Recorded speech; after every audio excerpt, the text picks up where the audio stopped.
Before we get into actually going out in the field and taking photographs, we need to talk about the gear. And the first place that I want to start is with the cameras and lenses. I have a lot of gear to cover, but don't worry, you can access all of my gear in a list format on the website where I list everything out in detail, why I have it, and how I use it. My situation is a little unique compared to others. I don't just travel full-time, but I'm also location independent. In March of 2012, we actually left, my wife and I left and went on the road full-time. We don't have a home, we don't have a place that we can swap out gear, so everything that I bring with me has to stay with me. I don't have to pack for each trip, I just repack everything that I already have. I shoot with both Fujifilm and Nikon systems, so let's get into the Nikon system first. The Nikon body I use is the D810. I really like this camera. It's got great resolution, 36 megapixels. It's ultra sharp. It's really good in low light. It has a great high ISO rating. It really works well with my night photography. The lens that's currently on the body is actually my favorite lens as well. It's the Nikon 14-24. It was actually one of the first lenses I ever purchased for its wide angle. The other thing that's great about it, it has a low aperture rating of f2.8, making it perfect for capturing the night sky. Something to note about this lens is it is very expensive, and for the majority of the shots that I take, it's not really necessary. I use it more of a specialty lens for capturing the night sky and working with extremely wide angles. So don't be worried if you don't have a fast lens at f2.8. As long as you have something that's wide to medium, you should be able to capture most of the shots that we have in this series. So moving on to the additional lenses, I recently picked up the 16-35 f4, which is much lighter than the 14-24, and you don't lose that much going from 14 to 16 millimeters. The main reason I picked up this lens is because it works really well with my 100 millimeter filters, because I can screw on a 77 millimeter adapter ring and attach my filter holder and my 100 millimeter filters without any issues whatsoever. The advantage of this over the 14-24 is this one does not allow, the 14-24 does not allow screw-on filters. I have to have a special mount and extra large filters for this. So ever since I picked this lens up, I'm really happy with it. It's much more easy to use in the field and swap filters. Another great advantage of the 16-35 over the 14-24 is the price. It's half the price. You will save $1,000 by buying this lens before this one here.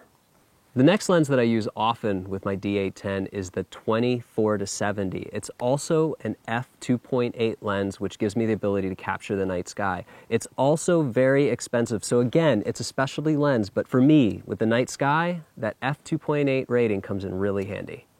Mainly I shoot wide. I'd even say that I shoot 90% of my shots are somewhere between 14 and 35 millimeters. So I don't use this lens often, but when I do, it gives me that extra reach up to 70 millimeter. Finally, this is the 28-300 f3.5-5.6. This is a lens that I don't use very often, but I do find myself needing every once in a while. Now, a lot of people travel with the really big, bulky 70-200, but since I'm traveling full time, that lens is so heavy, I had to pick a more compact, portable option.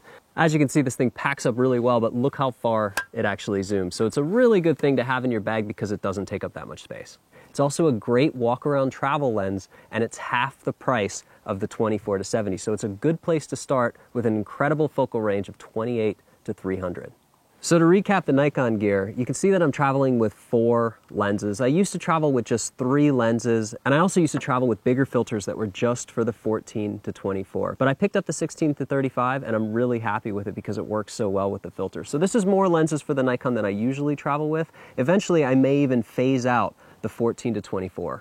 So let's move on to the Fujifilm X-T1. This is honestly probably my favorite camera that I've ever owned. Over the D810, it has an articulating screen, which is really nice. It's completely water resistant and weather sealed, so I can take it anywhere. It also weighs a lot less than any of this Nikon gear. In fact, this camera with a few lenses weighs just as much as the Nikon with the 14-24. So it's incredibly powerful and compact. I can put this in pretty much any bag that I have and take it anywhere. If I'm scouting or shooting, this camera rarely leaves my side. This is a mirrorless camera, and it has an APS-C crop sensor. So it's going to give you a little bit different feeling than the standard DSLR at full frames, but it's still very powerful at 16 megapixels. Being that it's a crop and a mirrorless camera also makes it super light and super compact. So there are a lot of advantages to shooting mirrorless these days.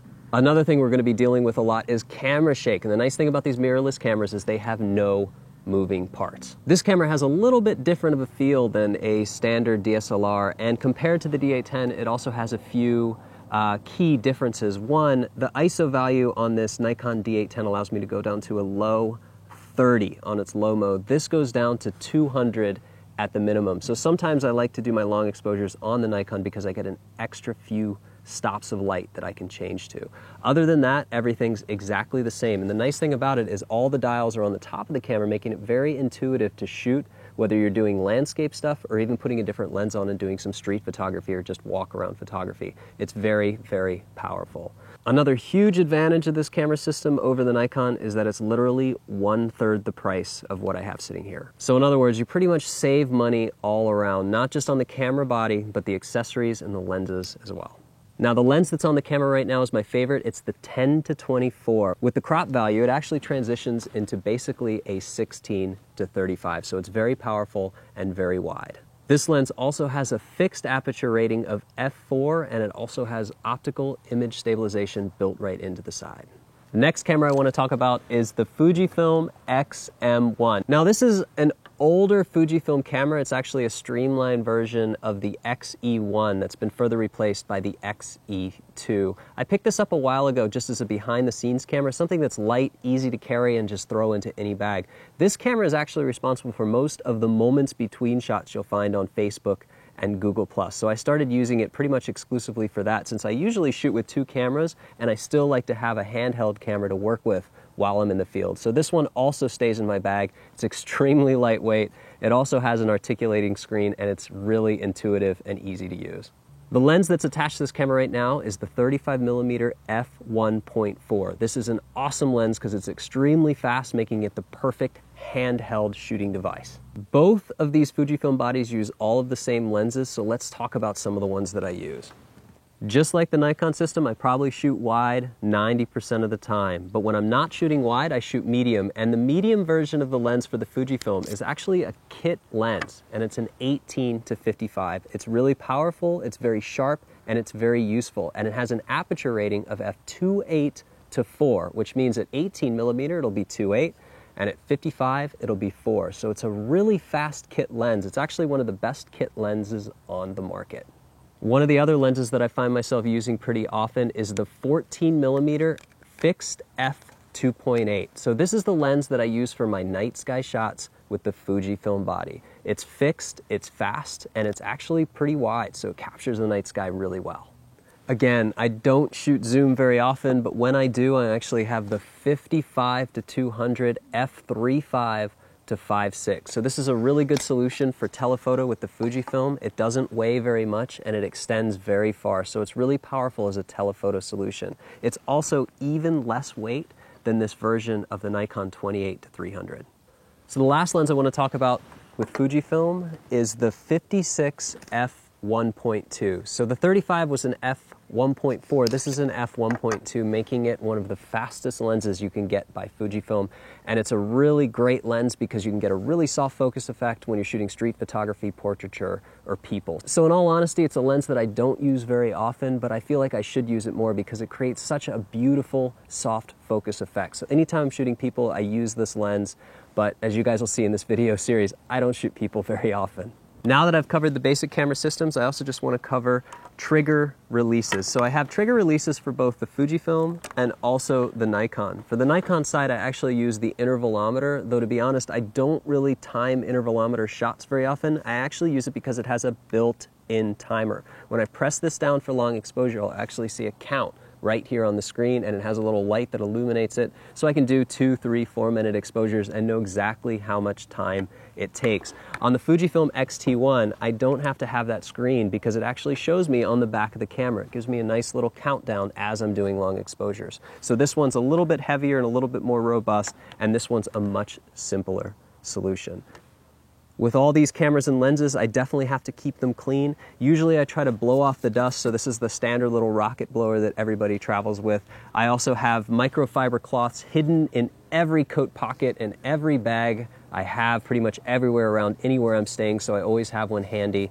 And I also use for cleaning, I like to use the Hoodman cleaning system. It comes with a wet wipe and a dry solution. With one of these double packs, I can actually clean all of these cameras and lenses and then go on to clean other stuff. So these are really great when you're shooting in dynamic landscape environments, when there's ocean spraying or wind or bugs or anything that's getting these cameras really dirty. Sometimes a standard microfiber cloth just isn't enough to get the gunk off the lens. So you can take one of these out, wipe everything down, dry it off, and be as good as new. You may be asking yourself why I'm still using two camera systems. Well, the Fujifilm system is very exciting because it's the newest mirrorless technology. So I'm really excited about the future. And in the near future, I can see myself switching entirely to the mirrorless format. But for now, the DSLR still has some advantages. Particularly right now with the Fujifilm system, it's really good in low light. And that's not just because of the extra ISO rating in the camera, that's also because of the lenses. But that's going to change soon. Fujifilm will catch up and there will be really fast lenses and higher ISO ratings. Probably the most obvious distinction between these two camera systems is the megapixel count. This is 16, this is 36, so this will yield much bigger images. I also shoot a lot of panos, and when I shoot panos, I do not use the 36 megapixel because it's too much. I use the 16 because I'm creating stitched images that become very large. Working with 36 megapixel panos is a little bit too cumbersome. As a travel photographer, weight is definitely a big concern. So in the future, I'd like to be traveling just with the Fujifilm lenses and bodies because they're so much lighter, they take up less space, they're easier to pack, and much easier to deal with on multiple airlines, train travel, and any other type of transportation. The Fuji X-T1 is also really easy to sneak pretty much anywhere. If I bring the D810 with the 14-24 on it, security stops me right away. But if I bring a little camera like the X-T1 in, I can get away with anything. That basically covers all of my cameras and lenses. Let's move on to tripods and support. There's a lot of stuff to cover here, so I'm going to kind of start with the medium regular tripods, and then I'm going to get into the peripheral stuff and all the extra gadgets and things that I have as well. Now, I travel with two tripods, one portable, one full size. This middle one is actually for my wife Naomi. This is the one that she travels with, but I thought it'd be a good time to show you guys the progression of more powerful, more heavy and sturdy tripods. Let's start with a small one. This is a Really Right Stuff TQC14 with a BH30 attached to it. This is the second to smallest ball head they have, and it's actually one of the smallest and most portable tripods that they have. All of my tripods that I use are carbon fiber, and this one's pretty cool because it's really portable and it also has a center column, so it's really nice. It's extremely supportive and it's actually perfect for the Fuji X-T1 system. Everything that I use with Really Right Stuff is lever release. So each one of my cameras have what I call an L bracket attached to them. And what that allows me to do is quickly clamp the camera down, lock it into place, and change the orientation. So each one of these ball heads is set up to work with any of my cameras based on these L plates being attached. It's a really powerful and convenient feature. So that's the TQC14. I really love it. It's super light, fits in a little bag, works with everything, super rock solid and stable. The next step up is the TVC24. This is also a portable tripod because it has 4 sections instead of the standard 3. So it actually collapses a little bit further, fits in more bags, and it works with a slightly bigger ball head, the BH40, which is a little bit more sturdy and stable than this BH30. So this is a great solution, and as I said, I'll use it pretty often, but this is Naomi's primary tripod. So that's the medium range. Let's move on to the big guy. This is the TVC33S. S because I'm actually kind of short. It's actually the shortened version of this 3-section tripod. It's the most stable tripod that Really Right Stuff has on the market. It also has the biggest ball head on it, which is the BH55, which seems to be an industry favorite among professionals. I also have one more thing on this that's not a standard issue, and that's a leveling base. Let me see if I can show you guys this here. This leveling base actually allows me to make precise changes to the leveling. Now this works with panos, and I'll explain that a little bit more later. Now, standard way to get this tripod is just with a regular apex on it where you attach or screw on the ball head. This is a little bit different. Since it has this extra leveling base on it, it actually gives me a nice quick lever release again for the ball head, so I can swap this ball head with my pano gear on the fly. So this is the tripod that I carry into the field everywhere that I go. It works incredibly for landscapes because it's not too heavy, but it has a long leg span.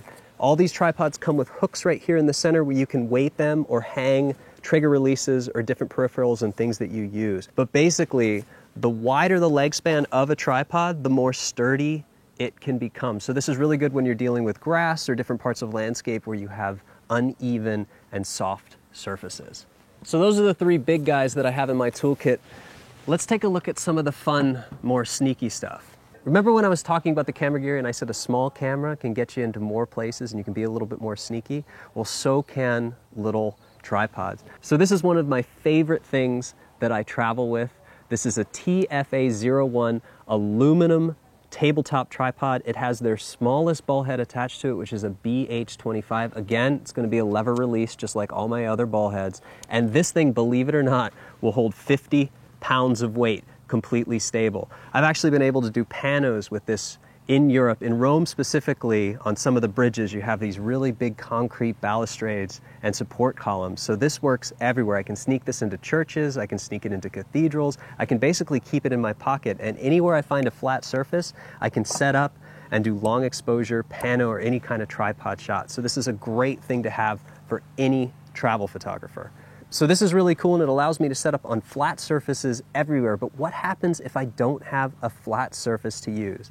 Then what I use is a clamp. So this is probably my very favorite thing that I have in my toolkit because it gets me out of some really tricky situations when tripods aren't allowed at all. Now this is never considered a tripod, this TFA01, but sometimes I can't set it up. A lot of the times I'm shooting off of rooftops or different buildings or sky lounge access places that are in high points in cities, and I don't have a rail that I can put anything on. What I can do is clamp to a surface. So this is really useful because I can actually clamp down to any railing, any support beam, or even a part of a concrete wall and still set up a camera and have it be rock solid and stable. The other nice thing about this clamp is right now I have the ball head screwed into the top, but it screws into each side here, here, and here. So if I clamp it this way, or this way, I can still put the ball head on the top orientation and have my camera set up in pretty much any situation I find myself in.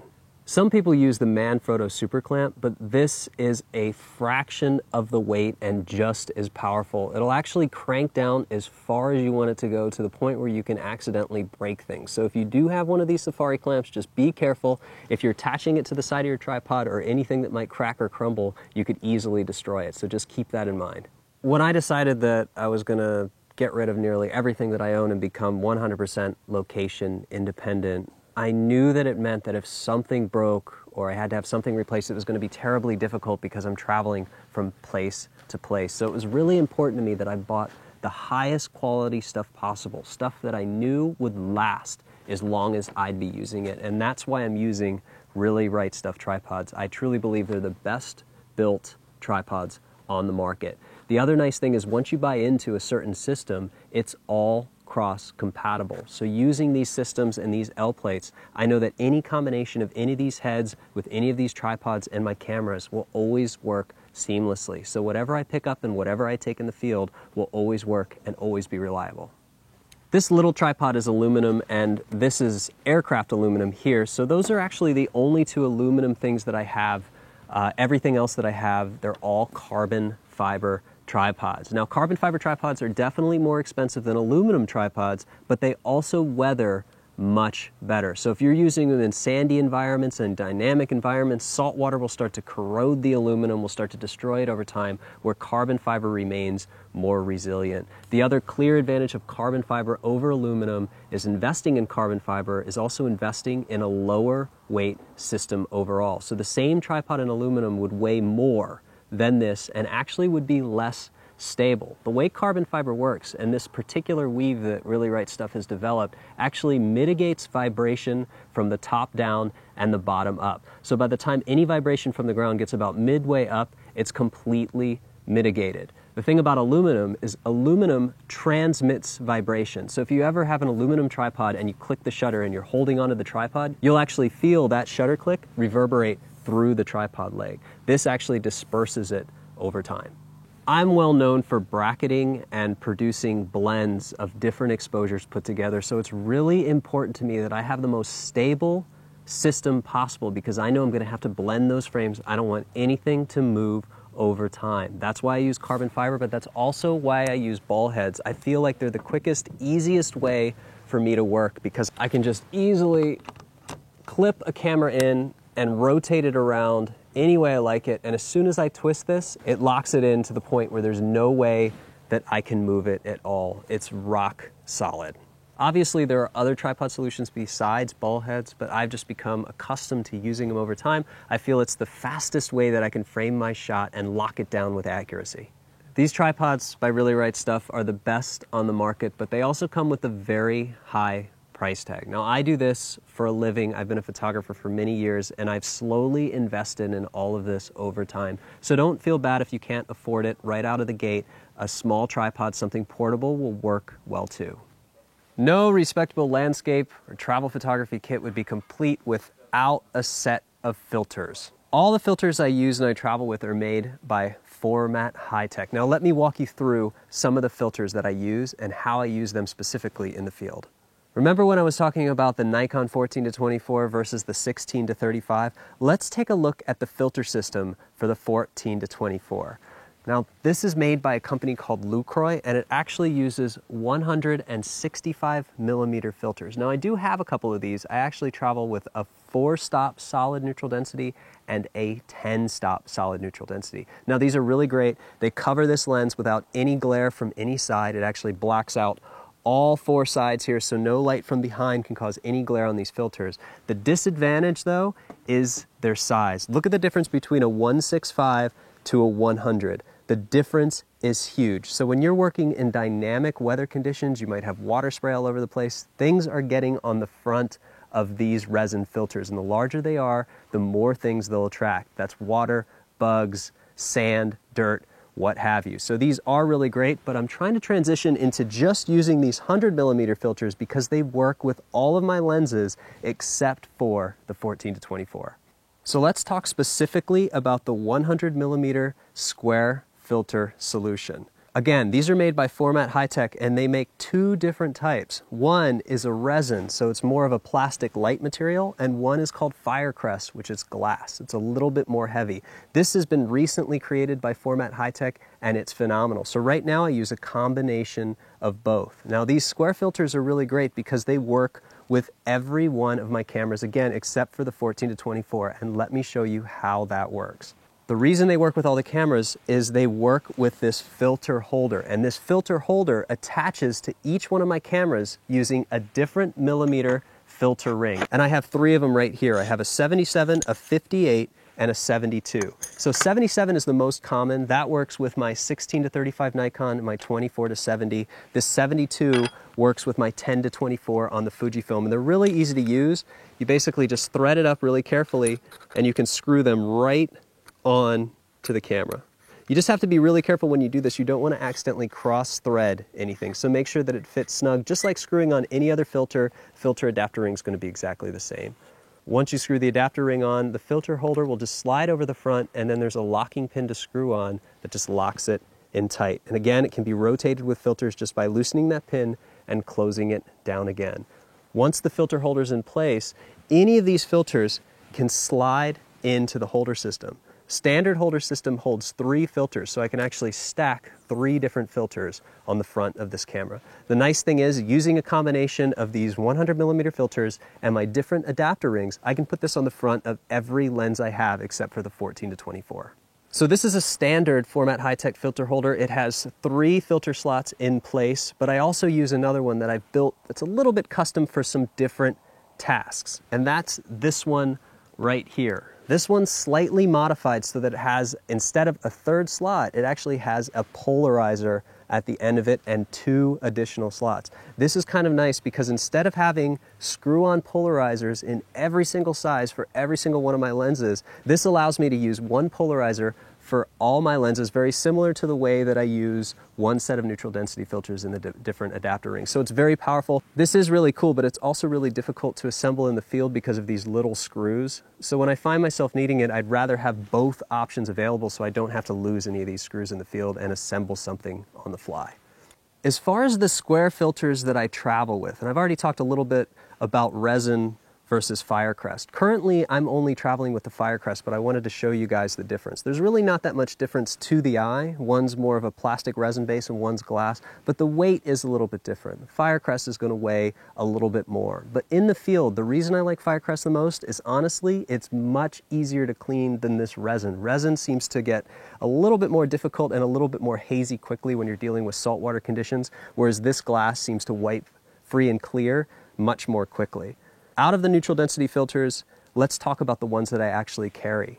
The filters I carry are all part of a kit that I've developed with Format Hi-Tech called the Signature Edition Travel Filter Kit. And I use a 4-stop solid neutral density filter and a 10-stop solid neutral density filter. I also use a 3-stop graduated neutral density filter. So these solid neutral density filters allow me to drag the shutter speeds to really great lengths. So right now this 4-stop might be able to add a little bit longer of a shutter speed, where this 10-stop can give me shutter speeds of anywhere from 2 to 6 minutes. This allows me to adjust where that neutral density falls on the lens. So when I have it in this filter holder, I can slide it up and down so that I can tame down a really bright sky. When I'm working with long exposure photography, it's important to me that I get everything right in one single RAW, because when I'm dealing with exposure times of 2 to 4 minutes, I don't want to do any bracketing because that'll take forever. Lighting happens really fast, so it's important to me to get everything exposed properly. When you're dealing with long exposure in bright situations, you'll notice that the sky is the first thing to blow out, so this helps me just control that light a little bit. As I mentioned, I'm using a lot of these square filters because they're really simple to use and change on all the camera systems, but screw-on filters also have their advantages. The biggest advantage, less contact surface for water or bugs to get on, and there's less to clean. So when this gets dirty, it's much easier to wipe off than this guy here. So if you have a lens that you use, your favorite lens, it's always good to have a spare neutral density filter and maybe a spare polarizer as well, because if you're just going to use that lens all the time, it's much easier to deal with a small surface than a large surface. The screw-on filters that I use are not stackable. They are ultra slim and low profile. Some filters you can buy, and even the ones from Format Hi-Tech, come in options where you can stack them. So you can stack a solid neutral density against a polarizer and create a double filter effect. Now bear in mind, the more that you do this, the more vignetting you're going to have on the lens, especially at wide angles. If you're using the 16 to 35, you'll notice this dramatically at 16 millimeter. With my screw-on filters, I never stack them. If I'm going to stack filters, I use these square ones because they're easy to adjust. The biggest disadvantage of these screw-on filters is then you need a set in each millimeter size, whereas these square ones, you just need a different adapter ring. My Signature Edition kit is sort of streamlined just for travel, so it comes with the 4 and 10 stop solid and 3-stop graduated neutral density, but they make kits that have every filter combination imaginable. So if you really want to get into using filters, it might be wise to have 2 or 3 of each. So maybe a 4, a 6, and a 10 stop solid, and a 3 and a 5-stop grad. So you can see the difference. I actually have a 5-stop grad and a 3-stop grad. And the only difference is that the 5-stop will get darker quicker on the top. So I find this lighter one a little bit more useful in every situation. But if you're shooting a lot of video too, or you're shooting a lot of things that are really crucial for the lighting, it might be worth picking up some additional ones as well. All this may seem like a lot, but most of it is just for demonstration purposes. The filter kit that I've developed with Format Hi-Tech really just focuses on the 3 filters that I use the most, and that's 2 solid neutral density filters at 4 stops and 10 stops. So think of that as sunglasses for your camera. It allows me to get longer shutter speeds, get softer water, and soft dreamy clouds, so it's a really nice effect. The other filter, the 3rd filter I travel with, is a 3-stop graduated neutral density filter, and it's not 3 stops solid. You'll see that there's a nice gradation from light or clear all the way to 3 stops on the top. So right in the middle, you start to get to 1 stop, 2 stops, and 3 stops, and you can easily slide that up and down in the filter kit and adjust the amount of neutral density you're getting anywhere on the frame. You've probably had that issue where you have a really nice foreground and a blown out sky, or a really dark foreground and a perfect sky. These graduated neutral density filters give you the ability to fix that in camera without resorting to bracketing. In simplest terms, it can be used to tame a really hot sky. While I don't use polarizers very often, they are very useful in different shooting situations. My favorite place to use a polarizer is when I'm shooting through glass. And I do a lot of architectural photography in different cities like Tokyo and Shanghai, where you usually have to shoot behind glass. So a simple twist of a polarizer can get rid of a lot of the reflections and make it much easier to shoot through those glass environments. Another thing that a polarizer can do in landscapes is it can cut down on the atmospheric haze and add some clarity and contrast to your scene.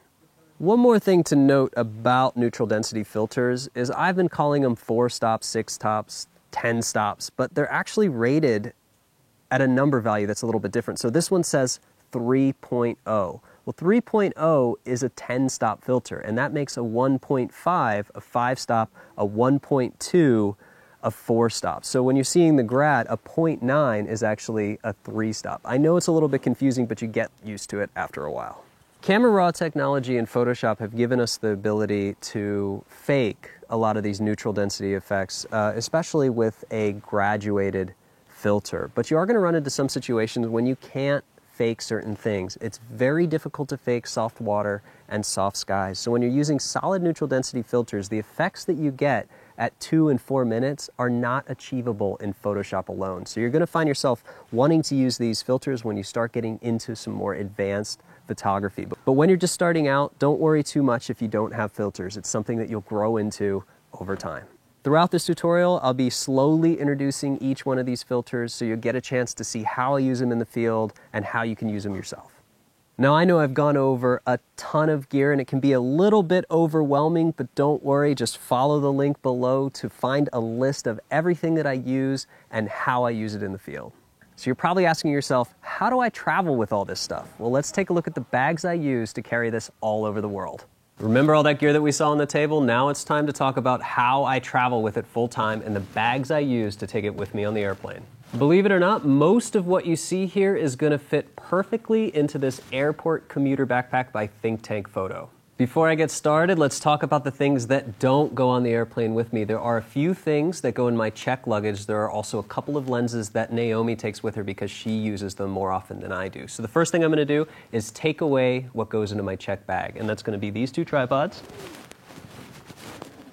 And these 2 containers here. This is all the pano and gimbal stuff that you guys saw. Remember all that? That goes in the check bag. This other packing cube holds everything else. Holds tripod heads, filters, filter holders, peripherals, cables, different things like that, lens cleaners, and anything that I don't need to be traveling with in the airplane. This year I decided to change things up a little bit and change from a 2 carry-on system into a single backpack. And I chose the Think Tank Photo Airport Commuter. This is the mid-size backpack in the same line. There's one that they make that's a little smaller as well as a little bigger. I picked the medium-size one because it fits in nearly all the overhead compartments as well as the seat in front of me on the airplane. So I can take this pretty much everywhere. The other nice thing about a backpack is when you wear this into an airport, people don't weigh it as often as they do with a roller. So I used to have a roller and a shoulder bag, and nearly every time I was in Europe, the airlines would weigh it and they'd see that it weighs an extraordinary amount and they wouldn't want me to carry it on the airplane. With this backpack, it makes it much easier to travel internationally all over the world without any issues at all.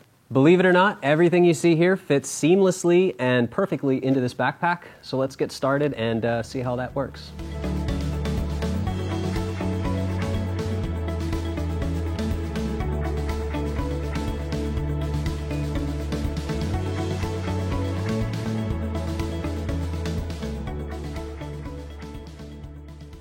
We've just had a look at how I pack this airport commuter backpack that is now my full-time travel bag, but I also wanted to talk about what I used to use, which is a roller and shoulder bag combination. This is an Urban Disguise and an Airport International roller. It's the international size. They do make a larger one that works well in the United States, and in fact, I like this combination much more than a single backpack because it holds much more, and it's a lot easier to swap things in and out of these bags when I'm traveling. But here's the deal.